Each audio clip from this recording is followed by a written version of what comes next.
সরাত sir, আপনার কাছে জানতে চাই যে একই প্রশ্ন আসলে আওয়ামী লীগ চলে গেল, ফ্যাসিবাদের গন্ধ কি কারো কারো বক্তব্যে পাওয়া যাচ্ছে কিনা আপনাদের মধ্যেও, আপনাদের বা অ্যালাইজদের মধ্যেও কি পাওয়া যাচ্ছে কিনা? আপনাকে ধন্যবাদ। মানে আমাদের তো পরিষ্কার রাজনীতি হচ্ছে ফ্যাসিবাদী ব্যবস্থার বিলোপ।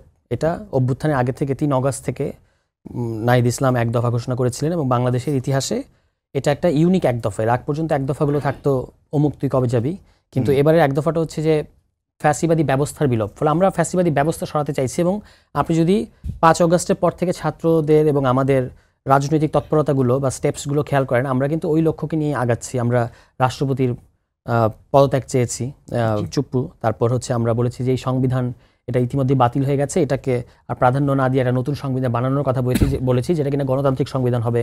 আমরা আরও বলেছি একটা প্রোক্লেমেশন জারি করেন এবং আপনারা সবাই জানেন, এটা আমাদের আর মানে আলাদা করে বলার কিছু নাই যে বাধাগুলো কোন কোন কোয়ার্টার্স থেকে আসছে। ফলে ফ্যাসিবাদ তো সমাজে অবশ্যই আছে, আমাদের রাজনৈতিক বোঝাপড়ার মধ্যে এটা আছে যে কালচারের মধ্যে ফ্যাসিবাদ আছে, রাজনৈতিক ইডিওলজির মধ্যে ফ্যাসিবাদ আছে, এমনকি আমাদের আমলাতন্ত্র সহ আমাদের স্টেট মেকানিজমের মধ্যে এখনও ফ্যাসিবাদ রয়ে গেছে।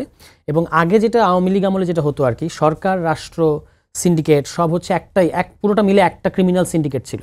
এখন কিন্তু সেটা না, এখন একটা নতুন একটা সরকার এসছে, খুবই দুর্বল একটা সরকার।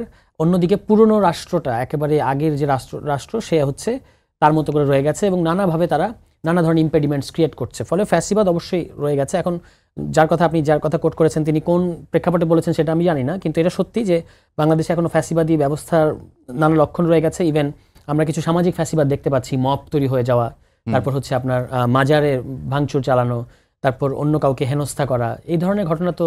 কিংবা আমরা সেদিন দেখলাম যে এখানে ঢাকার রাস্তায় একটা মিছিলে মেয়েদের উপর যেভাবে হামলা চালালো একটা গ্রুপ।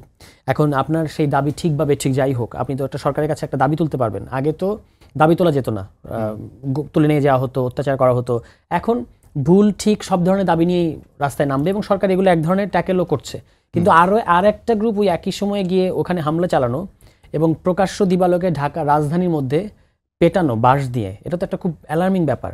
তো সরকারে আমরা দেখেছি ওই দিনই 2 জনকে গ্রেফতার করেছে, কিন্তু ওখানে আরও একেবারে চিহ্নিত কিন্তু কারা সংবাদ সম্মেলন করেছে, কারা আপনার ওখানে হামলা করেছে, এগুলোকে এখন আমরা গ্রেফতারের ক্ষেত্রে সেরকম কোনো দৃশ্যমান পদক্ষেপ দেখতে পাচ্ছি না। তাহলে এই গ্রুপটার কথাই ভাবেন যে তাদেরকে কে এখতিয়ার দিয়েছে। তো ফলে তারা তো ওই ফ্যাসিস্ট ইডিওলজি যে তুমি কে আমি কে, বাঙালি বাঙালি, সবাইকে বাঙালি হতে বলা, এই জিনিসগুলো আমাদের সমাজের মধ্যে আছে।